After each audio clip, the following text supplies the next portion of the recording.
అన్నీ ఉన్నా అల్లుడు నోట్లో శని అన్న చందంగా తయారైంది అక్కడి ఏరియా ఆసుపత్రి పరిస్థితి. రాష్ట్ర ప్రభుత్వం, స్థానిక శాసనసభ్యులు పేదవాడికి అన్ని రకాల వైద్యం ఉచితంగా అందాలన్న ఉద్దేశంతో ఆ హాస్పిటల్కి అన్ని పరికరాలు సమకూర్చిన ప్రైవేటు వ్యక్తుల నుండి వాటా పొందడం అలవాటు పడ్డ వైద్యులు ఆ పరికరాలన్నీ మూలన పడ్డాయంటూ ప్రభుత్వానికి చెడ్డ పేరు తెస్తున్నారు. అంతేకాదు ఏరియా ఆసుపత్రికి వచ్చిన రోగులను భయపెట్టి అక్కడి వైద్యుల ప్రైవేట్ హాస్పిటల్స్కు పంపేందుకు ఒక ముఠా కూడా ఏర్పాటు చేశారట. దీంతో పేద రోగుల పరిస్థితి దయనీయంగా మారింది. ఇంతకీ ఈ తతంగం జరుగుతున్న ఏరియా ఆసుపత్రి ఎక్కడ అనుకుంటున్నారా? అయితే సిటీ 24/7 అందించే ఈ స్పెషల్ స్టోరీ చూడాల్సిందే.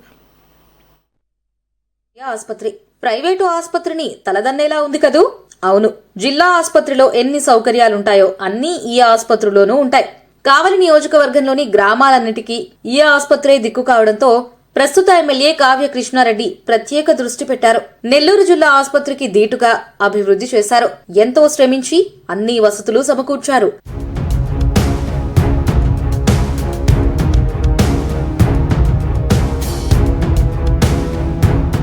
ప్రతి పేదవాడికి మెరుగైన వైద్యం అందించాలన్నది ఆంధ్రప్రదేశ్ ప్రభుత్వ లక్ష్యం. ఆ దిశగానే ప్రభుత్వ ఆసుపత్రుల్లో మౌలిక వసతులను అభివృద్ధి చేసింది.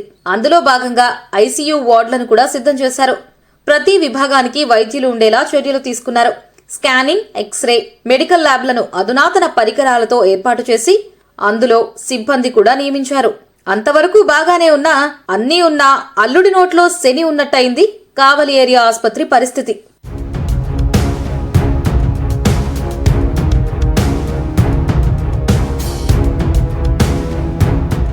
ప్రభుత్వ ఆసుపత్రులలో సదుపాయాలు, వసతులపై కూడా ప్రత్యేక దృష్టి సారించి పేదలకు మెరుగైన వైద్యం ఉచితంగా అందజేసేందుకు ప్రభుత్వం అన్ని చర్యలను చేపడుతుంది.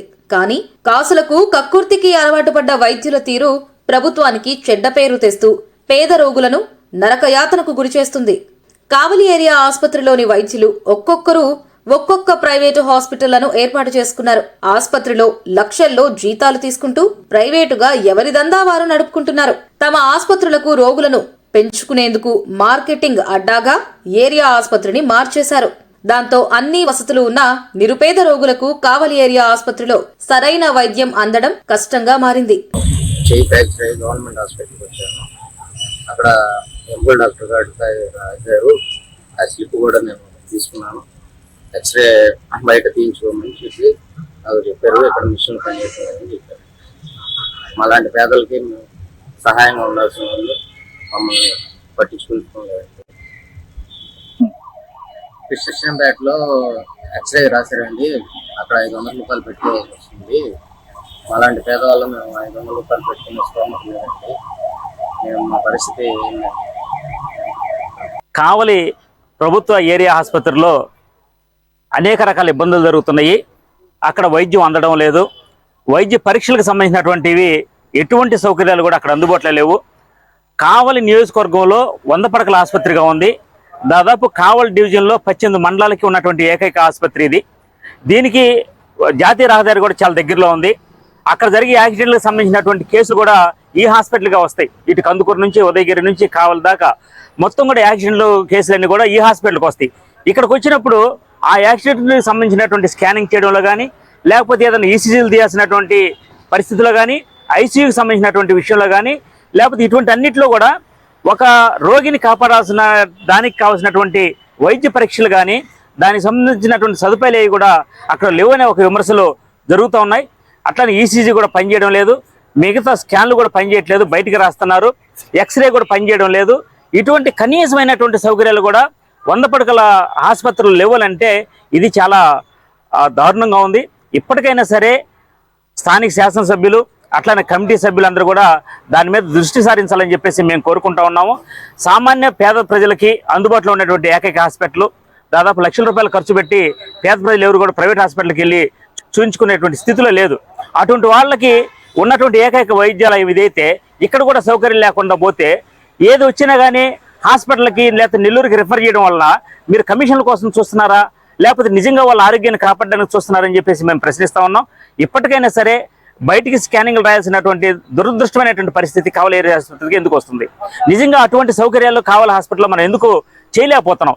దీనికి డాక్టర్లు కానివ్వండి, కమిటీ సభ్యులు కానివ్వండి, స్థానిక శాసనసభ్యులు కానీ ఎందుకు దృష్టి పెట్టట్లేదని మేము ప్రశ్నిస్తూ ఉన్నాం.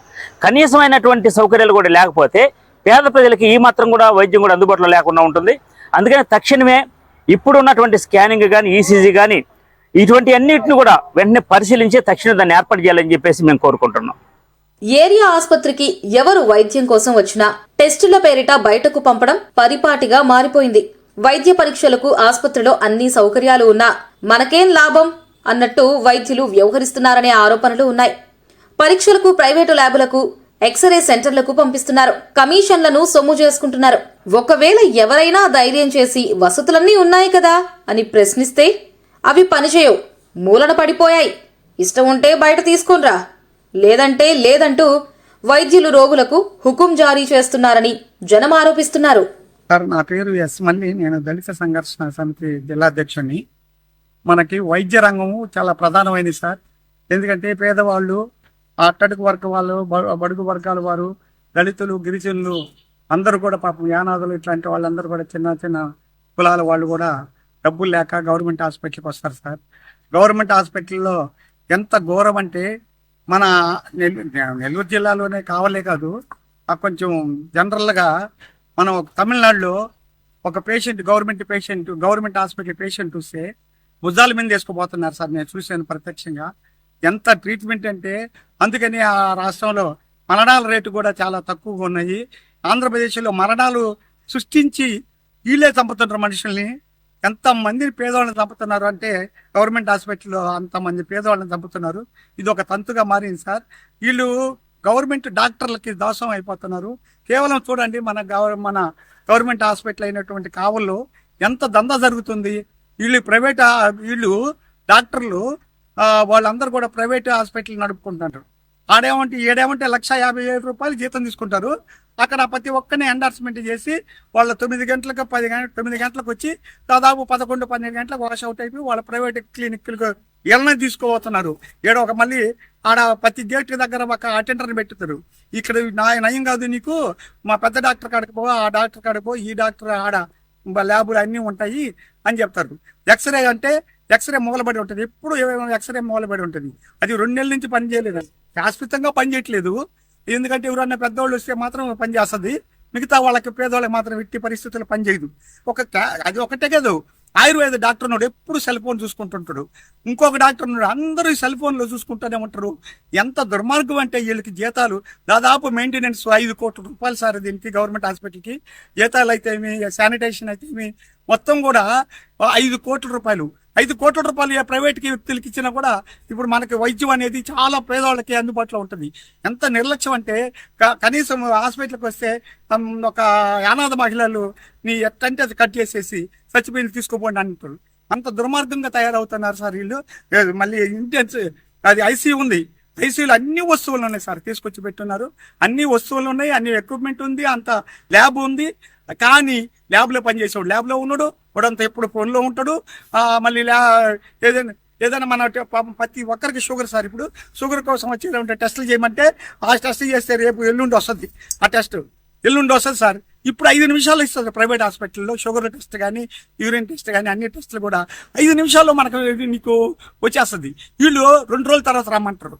అది 2 రోజుల తర్వాత వచ్చేది ఎప్పుడు, అది మళ్ళీ టెస్ట్ చూసేది ఎప్పుడు, అప్పుడు మెడిసిన్ రాసేది ఎప్పుడు, వాడికి నయం అయ్యేది ఎప్పుడు.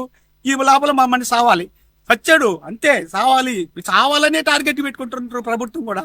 చూశారుగా ఈ రోగులు ఎంత ఆవేదనగా వారి వారి గోడును వెళ్లబెచ్చుతున్నారో. ఏం చేస్తారో ఎవరికి ఫిర్యాదు చేయలేని పరిస్థితి వాళ్ళది. ఒకవేళ ఫిర్యాదు చేస్తే తమకేమవుతుందా అన్న భయం కూడా. ఇదే అక్కడి డాక్టర్లకు, సిబ్బందికి ప్లస్ అయింది. ప్రభుత్వం ఎంతో పారదర్శకంగా నిరుపేదల శ్రేయస్సే పరమావధిగా ఆసుపత్రుల్లో అన్ని సౌకర్యాలు కల్పిస్తున్నా వైద్య వృత్తికే మచ్చ తీసుకొచ్చేలా డాక్టర్లు వ్యవహరిస్తున్నారని మేధావులు సైతం మండిపడుతున్నారు. పర్యవేక్షణ లోపం సూపరింటెండెంట్ ఉంటుంది, ఆమె ఏమీ లేదు, అసలు ఏమో అసలు ఆ మైక్యం కూడా ఆయనకి తెలియదు. అంతా వచ్చి చూసుకుంటూ వెళ్ళిపోతూ ఉంటుంది. ఎవరు ఏం చేస్తున్నారో కూడా తెలియదు, ఏం దందా చేస్తున్నారో, ఎవరు ఆడున్నారో, ఆడ ఏం చేస్తున్నారు గవర్నమెంట్ హాస్పిటల్లో, ఎవరు దడ్డుకుంటున్నారు అని కూడా తెలియదు. ఆయన ఊరికే షో చేస్తారంతే. షో ఇది అంతా కూడా షో గవర్నమెంట్ హాస్పిటల్లో షో జరుగుతుంది. ఇది అన్యాయ సార్, దుర్మార్గము. ప్రభుత్వం కోట్ల రూపాయలు ఖర్చు పెడుతుంది. అది ప్రజలకి అందుబాటులోకి తీసుకురావాలి. ప్రతి ఒక్క ఎక్విప్మెంట్ ఉంది, దాన్ని పర్యవేక్షించే వాళ్ళు ఎవరు, దాన్ని వాడుతున్నారా లేదా అనే వాళ్ళు, ఇది ఎక్స్రే వాడుతున్నారా లేదా, లేదా ల్యాబ్ వాడుతున్నారా లేదా, లేదా యూరిన్ టెస్ట్ చేసే వాడుతున్నారా లేదా అని చూసేవాడే నాదుడే లేడు. కాబట్టి ఇంత దుర్మార్గం సార్ ఇది. చాలా ఒక మాఫియా జరుగుతుంది అక్కడ, ప్రతి ఒక్కటి మాఫియా. వాళ్ళు గవర్నమెంట్ హాస్పిటల్ డాక్టర్లు ప్రైవేట్ క్లినిక్లు మాత్రం దర్జాగా నడుపుకుంటూ కోట్ల ఎడా సంపాదిస్తున్నారు, ఆడ సంపాదిస్తూ ఉన్నారు వాళ్ళు. అసలు హెల్త్ డిపార్ట్మెంట్ అనేది ఎంత ఘోరంగా ఉందంటే అంత ఘోరంగా ఉంది. పర్యవేక్షణ లోపం ఉంది, కోట్ల రూపాయలు దుర్వినియోగం అవుతున్నాయి, ఆ ఎక్విప్మెంట్ అంత దుర్వినియోగం అవుతుంది, దాన్ని పట్టించుకునే నాదుడు లేడు. కాబట్టి కావలి హాస్పిటలే కాదు, అట్లాగే అన్ని హాస్పిటల్ అట్లే ఉన్నాయి. కాబట్టి తప్పకుండా ఈ కావలి హాస్పిటల్ మీద దృష్టి పెట్టాలనేది మేము కోరుకుంటున్నాం సార్. ఈ చుట్టుపక్కల దాదాపు పులవపాడు 15 మండలాలు వస్తారు సార్ గవర్నమెంట్ హాస్పిటల్కి, ఇక్కడ కావలి గవర్నమెంట్ హాస్పిటల్కి. అందులో హైవే ఉంది, దాదాపు 150 కిలోమీటర్ల 110 కిలోమీటర్ల దాకా హైవే ఉంది సార్. యాక్సిడెంట్లు అయిన వాళ్ళు అందరూ కూడా వస్తారు. ఇక్కడికి ఏం లేదు, ఇక్కడ యాక్సిడెంట్ కేసు రావటం, నెల్లూరుకి పొమ్మంటాం. ఎందుకు సార్ ఇంత ఎక్విప్మెంట్ ఉంది, ఐసీయూ ఉంది, ఐసీయూ ఎక్విప్మెంట్ ఉంది, వాళ్ళందరినీ పెట్టి పర్యవేక్షించి దాదాపు వాళ్ళకి ట్రీట్మెంట్ చేయాలి కదా. నెల్లూరుకి పంపించేది ఏంది? నెల్లూరుకి ఏ జబ్బు వచ్చినా నెల్లూరుకి వండి, ఇదే పని అయిపోయింది.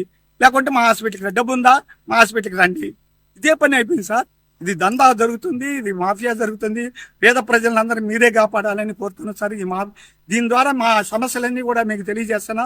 తప్పకుండా మీరందరూ కూడా ఈ ప్రభుత్వం దృష్టికి తీసుకురావాలని కోరుతున్నాను సార్. దాదాపు 5 కోట్ల రూపాయలు కావాలి నెలకి, 5 కోట్ల రూపాయలు నెలకి ఆడ ఖర్చు అవుతుంది. జీతాలు అయితేమి, శానిటేషన్ అయితేమి, ఇతర ఖర్చులు అయితేమి, కరెంటు బిల్లు అయితేమి, అన్నీ కూడా అంత డబ్బు వస్తుంది. కనీసం మానవత్వం లేదు సార్. అది పెద్ద సామాజిక స్పృహ లేదు డాక్టర్ నర్సులకి. కానీ ఏమని ఇంజక్షన్ వేసాడా, పొడిసేసి వెళ్ళిపోవటం, వాడి సామని ఏమైంది సామని. పేద ప్రజలంటే అసలు ఒక చిన్న ఆకుతో సమానంగా ఉంది. ఇదేనా దుర్మార్గం సార్, అన్యాయం. తమిళనాడు పోయి కావాలని చూడండి, అక్కడికి స్టడీ చేయండి.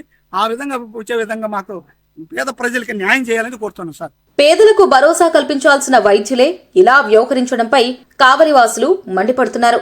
ప్రభుత్వం, ప్రజాప్రతినిధులు వెంటనే జోక్యం చేసుకుని ఆసుపత్రి సక్రమంగా నడిపేలా చర్యలు తీసుకోవాలని వేడుకుంటున్నారు. పేద ప్రజల ఆరోగ్యంతో చెలగాటమాడుతూ ప్రభుత్వానికి చెడ్డ పేరు తెస్తున్న వైద్యులపై కఠిన చర్యలు తీసుకోవాలని కోరుతున్నారు.